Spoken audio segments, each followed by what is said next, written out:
सकाळी सकाळी पप्पा गेटवर का चढलेत, चला पुढे सांगते. नमस्कार, दंडवत प्रणाम. मी अक्षता तुम्हा सर्वांचं आपल्या मिनी ब्लॉगमध्ये स्वागत करते. राजापेठच्या पुलापासून सरळ केलं की अंबानगरीमधनं टर्न घ्यायचं. त्यानंतर अंबा गेटपासनं आतमध्ये जायचं. देवीच्या मंदिरापासनं सरळ एक प्राचीन काळातलं महास्थान मानलं जाणारं एक महानुभाव पंथाचं ठिकाण म्हणजेच श्री कृष्ण मंदिर देवस्थान. या मंदिराचा इतिहास महाभारतपेक्षा पण फार जुना आहे. तुम्हाला मंदिराच्या फोटोवरनं कळत असेल, जेव्हा श्रीकृष्ण महाराजने रुक्मिणी हरण केलं होतं तेव्हा ते इथे 3 दिवस येऊन राहिले होते.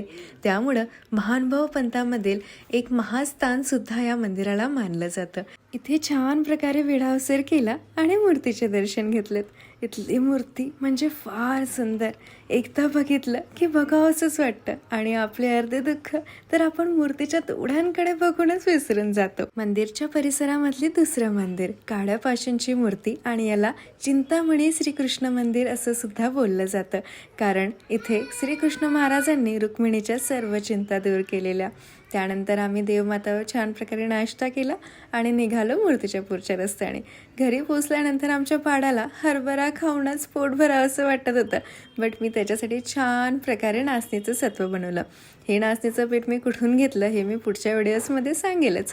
त्यानंतर आम्ही सर्वांनी मिळून छान प्रकारे फटफट झटपट पटापट स्वयंपाक बनवला आणि छान प्रकारे बिट्टे आलू वांग्याची भाजी, मठ्ठा with salad and many more things छान प्रकारे एन्जॉय केलं. तर असा होता आमचा नवीन वर्षातला पहिला दिवस. So at last happy new year to everyone.